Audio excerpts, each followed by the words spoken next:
جائے گا تو میں یہاں سے اٹھنے والا نہیں ہوں. آپ اپنی درخواست ضمانت فائل کریں, میں اس کو الاؤ کرتا ہوں, اس میں نوٹس کرتا ہوں اور آپ کی بحث سنتا ہوں. اس کے بعد انشاءاللہ اس کو کل پہ رکھتے ہیں جج صاحب یا پرسوں پہ, کون کی مرضی ہے. مجھے امید ہے کہ 1 یا 2 دن کے اندر اندر ہمارے تمام ورکرز یہ رہا ہو کے گھروں کو چلے جائیں گے.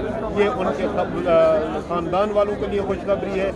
ابھی اس ٹائم پہ 90% ورکرز کو جج صاحب نے مقدمے گنوائے ہیں کہ ان مقدموں میں نے سب کو جوڈیشل کر دیا ہے. انتظامیہ نے التجا کی تھی کہ ہمیں جسمانی ریمانڈ دیا جائے. جسمانی ریمانڈ کی استدعا مسترد کر دی, منظور نہیں کی عدالت نے. اور جب جسمانی ریمانڈ کی استدعا مسترد ہو جاتی ہے تو وہ ورکرز جیل چلے جاتے ہیں. تو جیل کی کارروائی یوں ہی سٹارٹ ہوتی ہے تو ہم پھر اس میں درخواست ضمانت فائل کر سکتے ہیں. ابھی ہم نے درخواست ضمانت بنا لی ہے اور فائل کرنے جا رہے ہیں. انشاءاللہ کل کا یا پرسوں کا جو بھی جج صاحب کو مناسب لگے گا وہ رکھ لیں گے کیس اور نوٹس ہو جائے گا.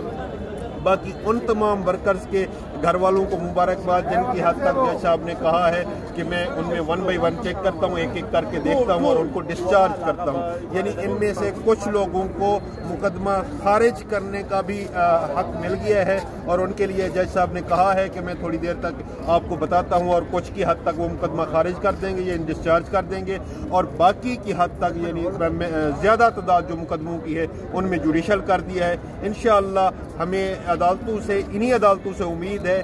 اب عدالتیں آزادانہ فیصلہ کریں گی, انشاءاللہ ہمیشہ کرتی رہیں گی, کیونکہ ان کے اوپر جو ان سے مجبور کر کے فیصلے کروانے والا تھا نا, وہ پتہ نہیں ترکی چلا گیا یا لندن چلا گیا, وہ چلا گیا ہے. اب قاضی ماضی ہو گیا ہے. اب عدالتیں آزاد ہو گئی ہیں اور انشاءاللہ آزادانہ فیصلہ کریں گی اور لوگوں کے عوامی رائے کو مقدم جان کے فیصلے کریں گی اور ان کے حق میں یہ ساری چیزیں جائیں گی انشاءاللہ, کیونکہ حق ہوتا ہے. آپ جتنی بھی ناانصافیاں کر لیں, جتنا بھی تشدد کر لیں, جتنی بھی لوگوں کو مجبور کر لیں, لوگوں کو اپنے حصار میں رکھ لیں یا تشدد کر لیں, جبر کر لیں, کسی کی آواز بند کر دیں, کسی کو پابند سلاسل کر دیں, ایک دن ضرور آتا ہے جس میں آپ کو پھر تھکنا پڑتا ہے. اس ٹائم پہ سسٹم تھک چکا ہے اور پی ٹی آئی یعنی پاکستان تحریک انصاف کے ورکر آج بھی پرجوش ہیں اور عمران خان کے نظریے کے ساتھ کھڑے ہیں, ویژن کے ساتھ کھڑے ہیں اور عمران خان کے ساتھ کھڑے ہیں.